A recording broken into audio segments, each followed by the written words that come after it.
Hello students, welcome to 10 class 98। हम लोग पढ़ रहे हैं सुगम गणित भाग 3 कक्षा 8 के लिए। अभी हम लोग पढ़ रहे हैं चैप्टर 10 अंकगणित। पिछले क्लास में हम लोग जो है प्रश्न वाला 10B का सभी क्वेश्चन सॉल्व कर चुके थे। आज हम पढ़ेंगे पेज नंबर 152 प्रश्न वाला 10C। बीच में पढ़ेंगे बिक्री कर। तो बिक्री कर किसे कहा जाता है? किसी वस्तु के विक्रय मूल्य पर बिक्री कर दुकानदार द्वारा ग्राहक से वसूला जाता है। मान लीजिए किसी वस्तु का कोई विक्रय मूल्य है, उस पर बिक्री कर लगाकर दुकानदार द्वारा ग्राहक से वसूला जाता है और वह जो राशि है, बिक्री कर वाला जो राशि है, उसको सरकार को दिया जाता है। मान लीजिए 100 रुपया की वस्तु है, उस पर 10% बिक्री कर लगाया तो 110 रुपया दुकानदार वसूलेगा ग्राहक से और उसमें 10 रुपया जो है वो सरकार को जमा करेगा। उस राशि को बिक्री कर कहा जाता है। कभी कभी यह राशि वस्तु के मूल्य में वैट के नाम से जुड़ा रहता है, या अभी के समय में जो है वैट के नाम से उस राशि में जुड़ा रहता है, उसे बिक्री कर कहा जाता है। तो इसी पर आधारित हम लोग प्रश्न वाला 10C सॉल्व करेंगे। प्रश्न वाला 10C का पहला क्वेश्चन है, निम्नलिखित वस्तुओं पर 8% बिक्री कर जुड़ता है तो प्रत्येक को खरीदने के लिए ग्राहक को कितने राशि का भुगतान करना पड़ेगा। ठीक है, इसको सॉल्व करेंगे। यदि हमको शॉर्ट ट्रिक से इसको बनाना रहेगा तब हम सॉल्व कैसे करेंगे? शॉर्ट ट्रिक से बनाना रहेगा तो हम लाभ की स्थिति वाला सोचते हैं। जहाँ पर भी बिक्री कर मिले तो लाभ की स्थिति सोचेंगे। लाभ की स्थिति में क्या सोचते हैं? 100 से ज़्यादा सोचते हैं, यानी 8% है बिक्री कर तो 108 और 100 को सोचेंगे। ठीक है, हानि की स्थिति में 100 से कम सोचते हैं। लेकिन यहाँ पर हमको शॉर्ट ट्रिक से यदि बनाना होगा, बिक्री कर वाला जो क्वेश्चन रहेगा तो लाभ की स्थिति वाला सोचेंगे। जैसे पहला क्वेश्चन लेते हैं, 35 रुपया प्रति किलोग्राम की दर से 10 किलोग्राम चावल। 35 रुपया प्रति किलोग्राम की दर से 10 किलोग्राम चावल का दाम कितना हो जाएगा? 35 रुपया प्रति किलोग्राम की दर से इसका दाम हो जाएगा 350 रुपया। ठीक है, 350 रुपया इसका दाम हो जाएगा। उसमें 8% बिक्री कर जोड़ता है, तो 8% बिक्री कर जोड़कर इसको ग्राहक से वसूल करना है। यानी जो भी हमको बिक्री कर जोड़ कर यदि हमको मूल्य प्राप्त करना होगा तो क्या होगा? 350, उसका जो मूल्य हो गया 350 रुपया, उससे तो ज़्यादा होगा। तो ज़्यादा होगा तो क्या करेंगे? 108/100 कर देंगे। 100/108 नहीं करेंगे क्योंकि कम हो जाएगा दाम। हमको तो इस वैल्यू को ज़्यादा करना है तो 108/100 करेंगे। इसको सॉल्व कर देंगे। 5 दूनी का 10, 5 सत्ते 35, हो गया 54, जो भी आए 7 चौका 28 के 78 2 378 रुपया, 378 रुपया हो जाएगा। इस तरह का क्वेश्चन में दूसरे तरह का क्वेश्चन है, उसका शॉर्ट ट्रिक बता देते हैं। दूसरे तरह का क्वेश्चन है कि 12% वैट सहित एक हेयर ड्रायर का मूल्य 2800 रुपया है। दूसरे तरह का क्वेश्चन आएगा कि उसमें वैट सहित आपको दाम दिया रहेगा तो वास्तविक मूल्य ज्ञात करना रहेगा। तो वास्तविक मूल्य ज्ञात करना रहेगा तो देखिए 2800 रुपया है, 2800 रुपया है, उसमें 12% वैट सहित है 2800 रुपया। तो और उसको वैट जोड़ने के पहले हेयर ड्रायर का वास्तविक मूल्य ज्ञात करना है। तो वास्तविक मूल्य कितना होगा? वास्तविक मूल्य इस मूल्य से, जो वैट सहित जो मूल्य दिया हुआ है, इस मूल्य से वास्तविक मूल्य कम होगा यानी, और 12% वैट है। तो इसमें हम बताए हैं आपको कि लाभ की स्थिति सोचना है। यानी 12% हो गया तो 100 और 112, और चूंकि इस वैल्यू को हमको कम करना है, वास्तविक मूल्य इस वैल्यू से कम है तो 100 ऊपर कर देंगे और नीचे 112। अब इसको हम कटा देंगे, जो आ जाएगा वही आंसर हमारा हो जाएगा। 112 को कटाएंगे 4 बार में तो कितना हो जाएगा? 28,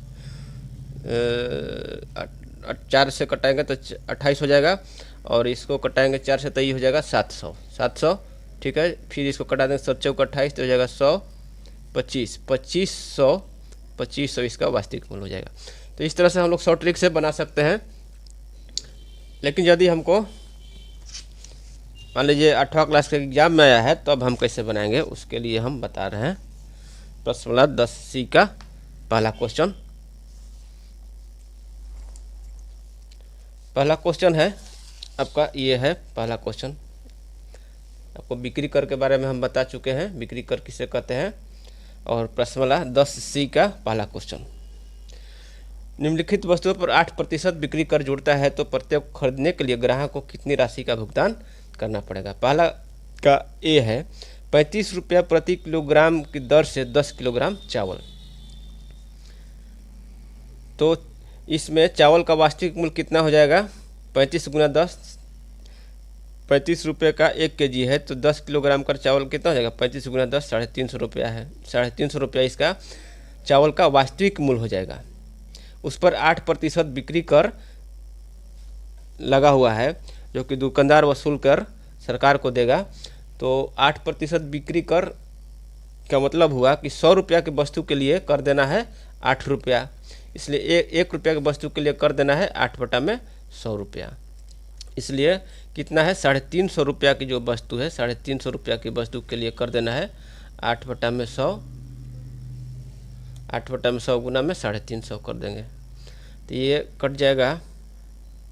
5 से कटाएंगे तो 5, 20 5 100, 5, ये हो जाएगा 70, ये कट जाएगा, यानी हो जाएगा 2, सोचो ₹28 कर देना है। ₹350 के जो चावल है उस पर ₹28 कर देना है। तो ग्राहक को कितना राशि देना पड़ेगा?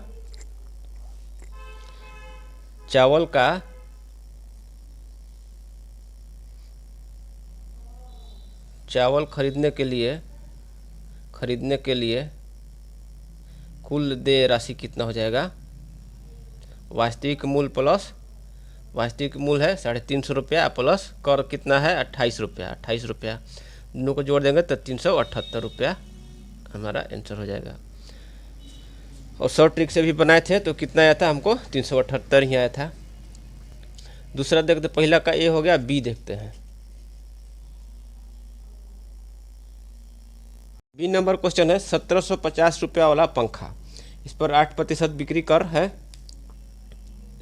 तो बिक्री 8% बिक्री कर का मतलब हो गया कि ₹100 की वस्तु के लिए कर देना है ₹8, तो ₹1 के वस्तु के लिए कर देना है 8/100। इसलिए ₹1750 का पंखा जो है उसके लिए कर देना पड़ेगा कितना? 8/100 गुना में 1750। अब इसको कटा देंगे तो ये कट जाएगा, और ये 5 से कटाएंगे तो 5 दूनी का 10 हो जाएगा, 5 3 15 और 50 25, 2 चौका 8, 4 से गुना करेंगे तो 30 चौका 120 और 5 चौका ₹140 जो है, ₹140 कर देना पड़ेगा ₹1750 के वस्तु के लिए। तो ग्राहक का कुल देय राशि कितना हो जाएगा? वास्तविक मूल्य कुल देय राशि ₹1750 वाला पंखा है उस पर, तो वास्तविक मूल्य 1750 और प्लस में ₹140 बिक्री कर अलग से देना होगा, तो हो जाएगा ₹1890 उसका कुल देय राशि। यही आंसर हो जाएगा। इसी तरह सी है, पहला का सी है क्या है? ₹28,750 वाला एक टेलीविज़न है, इस पर भी बिक्री कर 8% सहित उसको 8% लगेगा। तो वही चीज़ है, ₹100 के वस्तु के लिए कर देना है ₹8, तो ₹1 के वस्तु के लिए कर देना पड़ेगा 8/100, और ₹28,750 का जो टेलीविज़न है उस पर कर देना पड़ेगा 8/100 गुना में 28,750।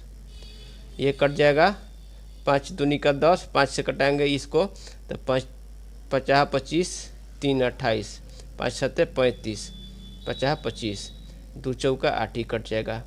इसको गुना करेंगे कितना हो जाएगा? 4 को गुना करेंगे, 4 5 20 के 0 हाथ में लगल 2, 4 5 20 के हाथ में लगल 2, 4 से 28 2 30 के 3, 4 5 20 3 23, ₹2300 कर देना पड़ेगा।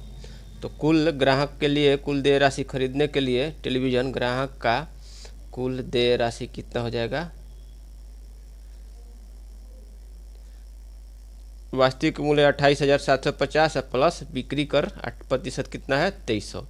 जोड़ देंगे तो हो जाएगा 50 हो जाएगा। ये 7 3 10 का 0, अर्थ में लगल 1, 8 2 10 1 11 की 1 2 1 3, ₹31,050 पहला का सी का हो गया, यह आंसर हो जाएगा। अब देखते हैं दूसरे तरह का क्वेश्चन।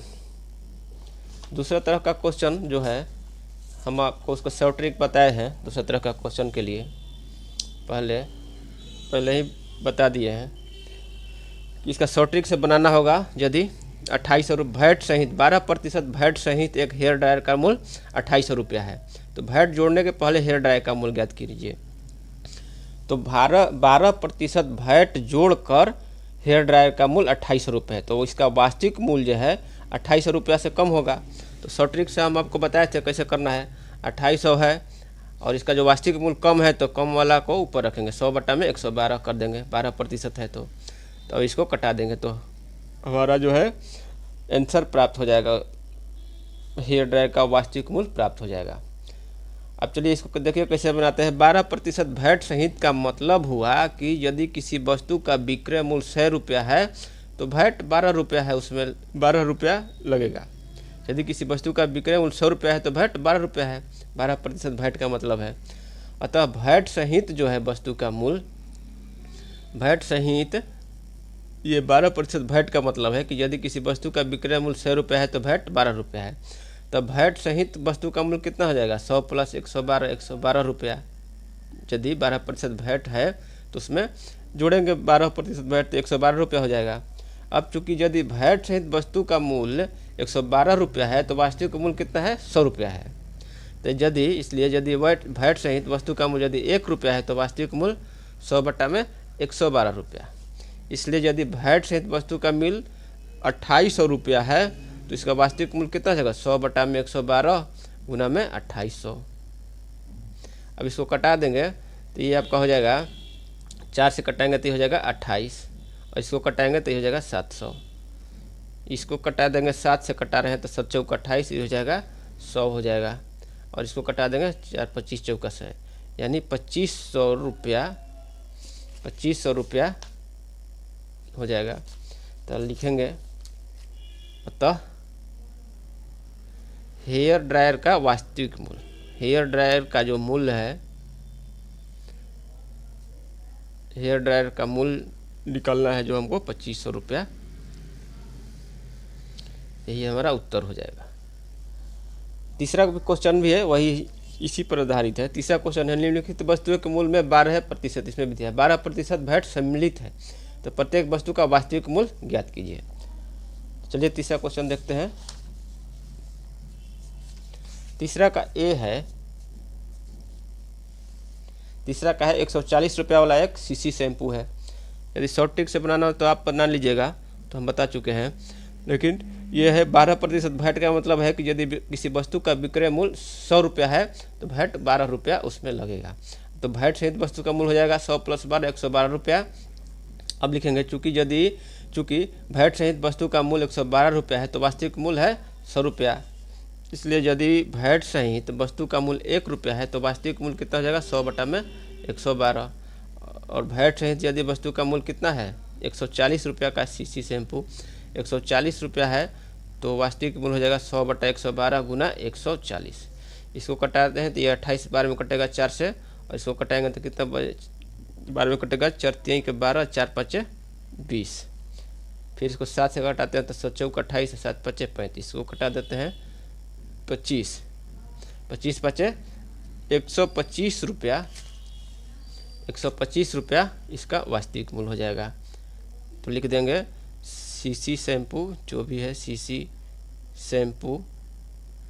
शैम्पू का वास्तविक मूल्य जो है 125 रुपया, आंसर। तीसरा का बी है, 4200 रुपया वाला एक कूलर है, 12% वैट है सहित है, 12% वैट सहित ये 4200 रुपया इसका दाम है कूलर का। तो वास्तविक मूल्य ज्ञात करना है। 12% वैट का मतलब हुआ कि यदि किसी वस्तु का विक्रय मूल्य 100 रुपया है तो वैट 12 रुपया है, यानी वैट सहित वस्तु का विक्रय मूल्य कितना हो जाएगा, 100 प्लस 12 112 रुपया। अब चूँकि वैट सहित वस्तु का मूल्य यदि 112 रुपया है तो वास्तविक मूल्य 100 रुपया है। इसलिए यदि वैट सहित वस्तु का मूल्य 1 रुपया है तो वास्तविक मूल्य 100 बटा में 112 हो जाएगा। तो यदि वैट सहित वस्तु का मूल्य 4200 रुपया है, 4200 रुपया है तो वास्तविक मूल्य कितना हो जाएगा, 100 बटा में 112 गुना में 4200। अब इसको कटा देंगे तो ये तो 4 28 बार में कटेगा, और इसको कटाएंगे तो 4 तो एक बार में, और फिर एक बार में कट गया तो 2 उतरेगा तो 2 जाएगा नहीं तो 0 बैठाएंगे तब जाके 20 0 होगा, उतरेगा तो 20 होगा। तो 4 5 20, 10 1 बच गया 0, तो ये हो जाएगा। अब इसको 7 से कटाएंगे, 7 से कटाएंगे तो 7 चौक 28 हो जाएगा। इसको कटाएंगे 7 से तो हो जाएगा 7, एक बार में जाएगा 7 5 35, ये 150 हो जाएगा। ठीक है, 4 से कटाएंगे 4 25 चौका 100। अब 25 गुना 150, 25 गुना 150 मतलब जीरो, जीरो तो एक हो गया। अब 25 5 125 को हो गया 5, हाथ में लागल 12, 25 से कम 25 है, 12 कितना हो जाएगा 37, यानी 3750 रुपया जो है कूलर का वास्तविक मूल्य हो गया। कूलर का वास्तविक मूल्य 3750, यही हमारा आंसर हो जाएगा। का सी देखते हैं, 840 रुपया का कमीज है, इसमें 12% वैट सहित है। 840 रुपया में 12% वैट सहित मूल्य है। तो यदि किसी वस्तु का विक्रय मूल्य 100 रुपया है तो वैट 12 रुपया लग रहा है। तो वैट सहित वस्तु का विक्रय मूल्य कितना हो जाएगा? वैट सहित मान लीजिए कोई वस्तु है उसका, तो 100 + 12 112 रुपया हो जाएगा। चूँकि वैट सहित वस्तु का मूल्य 112 रुपया है तो वास्तविक मूल्य 100 रुपया, इसलिए वैट सहित वस्तु का मूल्य यदि 1 रुपया होगा तो वास्तविक मूल्य कितना हो जाएगा? 100/112। और यदि वैट सहित वस्तु का मूल्य 840 रुपया है तो वास्तविक मूल्य कितना हो जाएगा? 100/112 गुना में 840। इसको कटाएंगे तो ये हो जाएगा 28, 4 से कटाएंगे तो ये हो जाएगा 4 दूनी का 210, 7 से कटाएंगे तो 7 चौका 28 है, और ये हो जाएगा 17 का 21, 30 हो जाएगा। ये 25 चौका 100, 25 3 75, यानी 750 रुपया, 750 रुपया जो है इसका वास्तविक मूल्य हो जाएगा। तो लिख देंगे, अतः कमीज का वास्तविक मूल्य जो है 750 रुपया है। वास्तविक मूल्य 750 रुपया, यही हमारा आंसर हो जाएगा। तो इस तरह से हम लोग तीसरा का सी हल कर लिए और प्रश्न नंबर 10 सी समाप्त कर लिए इसमें। अगले क्लास में हम शेयर और लाभांश के बारे में बताएंगे। स्टॉक पूंजी या पूंजी किसी को कहते हैं, शेयर स्टॉक किसको कहते हैं, सममूल्य बाजार मूल्य किसको कहा जाता है, इसके बारे में हम अगले क्लास में बताएंगे। तब तक के लिए धन्यवाद।